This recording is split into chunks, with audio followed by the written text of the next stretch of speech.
I'm Naomi, 28, and I've been married to Tony for 3 years now. Tony is the second son of the family that owns the prestigious Classic Hotel. People often tease me, saying, "So, you're going to run a hotel?" But in truth, it's Tony's older brother and his wife who are in charge of managing everything. Tony works on the support staff, helping wherever needed. With my in-laws' encouragement, I've kept my job at the bank I was working at before we got married. My sister-in-law jokes that I'll be handling the finances when it's our turn to take over. So I've been studying bookkeeping to prepare for the future. Though I don't often visit, the Classic Hotel is exclusive and has a reputation for exceptional hospitality. Before we got married, as a gesture of goodwill, my family was invited to stay at the hotel. My family's background is much simpler. We mostly took camping trips when I was younger. My parents and grandparents were excited but nervous about staying at such a high-end place, now that we were related to the owners. But the experience was flawless. The food, service, and overall hospitality were all first class. My in-laws and the staff treated us so well, and it was an unforgettable experience for all of us. That visit gave me a deeper appreciation for Tony and his family, and it made me realize the responsibility I now carry as part of this remarkable family. I felt determined to be a supportive wife and never embarrass them.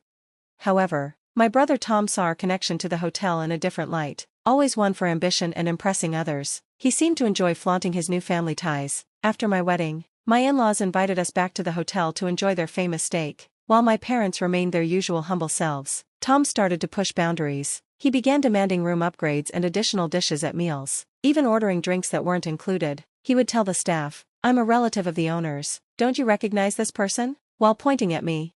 I was mortified. "Tom, stop. This is embarrassing," I pleaded, but he insisted on calling Tony to fulfill his unreasonable requests. Reluctantly, I called Tony, who kindly agreed to accommodate Tom's demands. My parents and I were horrified at Tom's behavior. Afterward, my mom suggested we decline future invitations out of respect, even though the rest of us had done nothing wrong. It was all because of Tom's entitlement. I apologized profusely to Tony, but he brushed it off with a laugh. My in-laws were equally understanding, even upset to hear my parents now felt uncomfortable visiting. They are incredibly generous people. Unfortunately, Tom took this kindness as permission to go even further. About a year into my marriage, Tom got married and, instead of normal wedding gifts, demanded hotel vouchers. I refused, but that didn't stop him and his wife from showing up at the hotel unannounced on long weekends. He'd pull up in his small car, drop Tony's name at the entrance, and expect VIP treatment, in stark contrast to the other guests, who parked their luxury cars and walked in. Tom's sense of entitlement grew with every visit. He'd declare, "I'm family, you can't be fully booked for me. Is this hotel so poorly run that it can't find a room for important guests?" Tony and my in-laws always stepped in, finding a way to accommodate him, often at great inconvenience. Tom even demanded private access to the spa for him and his wife, disrupting other guests. His rowdy behavior and drunken antics would spoil the peaceful atmosphere of the hotel. Tom's arrogance began to harm the hotel's reputation, leaving Tony to deal with the aftermath time and time again. Yet, I'm incredibly grateful to Tony and my in-laws for managing Tom's antics every time. Often, I only find out about his surprise visits afterward, and I immediately panic, calling Tom to confront him, but he just brushes it off with a laugh, saying, "Don't sweat the small stuff. It's great that my sister married into such a good family." His ridiculous demands seem endless, and he refuses to listen to reason. One holiday, Tom and his wife made another unannounced visit, this time during the busiest season. Their crude behavior stood out, drawing cold stares from other guests, but they remained oblivious. It led to a string of negative feedback in guest surveys and online reviews. One bad review seemed to snowball into others, lowering the hotel's rating. Longtime regulars, noticing the preferential treatment Tom received, started distancing themselves, their trust in the hotel shaken. Watching Tony and my father-in-law, William, struggle to manage the situation left me feeling guilty and powerless, wishing I could stop Tom from causing more damage. It's easier to refuse Tom over the phone when he calls for a reservation, but when he and his wife show up unannounced, we're left with little choice. During another holiday rush, with the hotel fully booked, they arrived again. The only room available was one of the older, less used rooms. Tom was clearly dissatisfied, and to my shock, he wrote a scathing review online, complaining that despite being a regular, he was given an old, dark, and dirty room. In his post, he wrote, "Came here looking forward to a relaxing stay, but the room was dusty and the worst I've ever seen. The service was awful, and the food wasn't good either. This hotel's reputation has gone to its head, and they don't value their guests anymore." I was livid. They had shown up without a reservation, stayed for free, and yet had the audacity to complain publicly like this. I knew the review was written by Tom, but we had no concrete proof. Later that night, I received a smug message from him. Did you see that bad review? So stupid, right? William, forced to manage the situation, wrote a diplomatic apology online, offering to make their next stay exceptional. I felt so ashamed of Tom that I didn't even want to acknowledge him as my brother. Frustrated, I suggested to Tony, let's post the truth, that this review was written by Tom, the owner's son, who showed up without a reservation, didn't pay a cent, and stayed in a room that's rarely used. Let's let the internet users criticize him for us. I suggested to Tony and my in-laws, we can't do that, it could backfire and lead to attacks against you. My father-in-law shared my concern, emphasizing how damaging bad rumors could be in the hospitality industry. Meanwhile, Tom seized the opportunity to assert his influence. He contacted William, saying, I'll be bringing a very important guest next time, so make sure we're treated like royalty. You know what might happen if there are any mishaps, right? His tone was threatening, as if he considered himself untouchable. When did Tom become such a despicable person? His entitlement began when he started frequenting a hotel that was far beyond his status. I regretted ever inviting him, believing it would simply be a life experience for him. Understandably, this time both Tony and William were furious. Employee dissatisfaction was reaching a breaking point, and they couldn't tolerate Tom's behavior any longer. My parents and I apologized for all the trouble he had caused and assured them that he wouldn't be a nuisance moving forward. We told them to take any necessary action if we couldn't stop Tom. We reached out to Tom, hoping to address his behavior. When we confronted him, he shrugged and said, I came because you told me I could visit anytime. Why are you upset? Offering family services is normal. He refused to acknowledge the seriousness of his actions. I explained, even my mother-in-law and sister-in-law's relatives stay at regular rates. His ignorance was infuriating.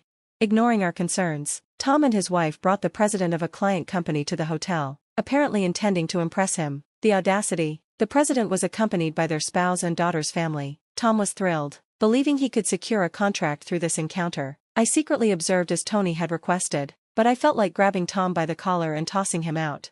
As the day progressed, Tony and William escorted the president's family to a nice room. Tom then demanded, not just for us, make this stay free for our guests too, okay? This is business entertainment. If I can impress the president here, my performance at work will improve. You understand, right? I'm counting on you. You know what will happen if anything goes wrong, right? He even threw in a veiled threat.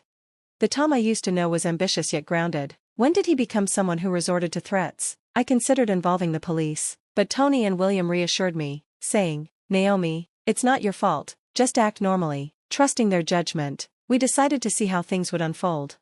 Then came dinner time. Tom behaved as if it were his own hotel. Our cuisine is exceptional. You're in for a treat, he announced smoothly, ushering the president's family to their seats. My brother and his wife appeared to be reveling in the moment, and my anger simmered as I watched, wishing I could knock some sense into him.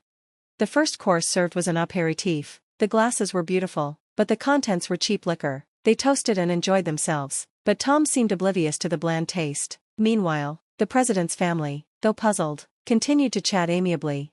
Then the food arrived, and panic ensued. Their table was filled with fast food, instant ramen, snack foods, bottled Coke, and canned beer. The CEO's family looked stunned, glancing around in disbelief. Tom exploded. Is this an insult? Call the owner right now, he demanded, summoning William.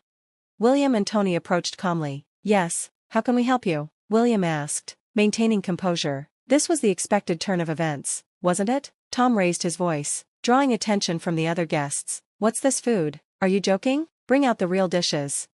I apologize, but this is the meal provided for guests staying without a reservation. Without a reservation or payment, we can't prepare other dishes, William explained.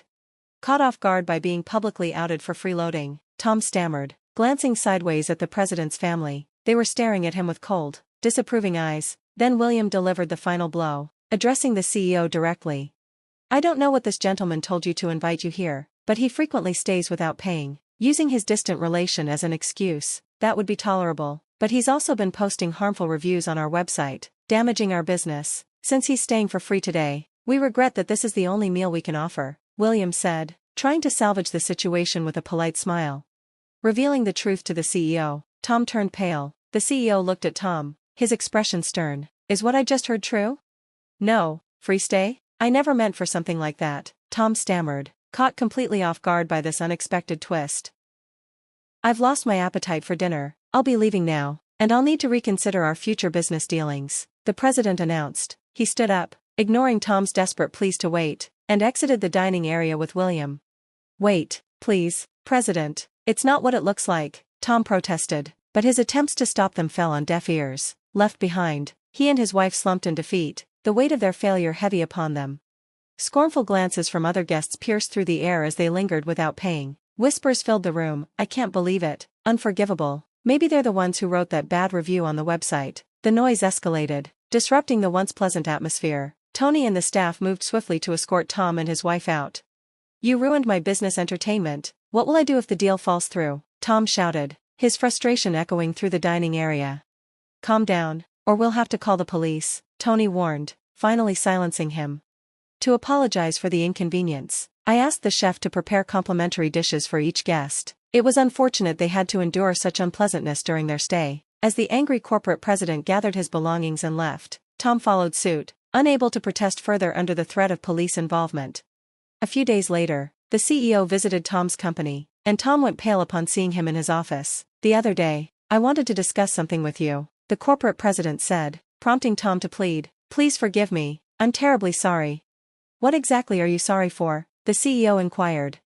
"I intended to entertain, but it all turned into a mess. Damn it, I told them to treat us right." "You're missing the point. Don't you realize you're fundamentally mistaken?" "Oh? You exploited your sister marrying the hotel owner's son and treated the hotel as if it were your own. Just because you're a distant relative doesn't grant you free rein to stay there and act however you please. That's unacceptable. And inviting me to that place and trying to entertain me? The owner told me you even threatened them to ensure we were treated well. I can't trust a company with employees like that. I came today to cancel all our future contracts."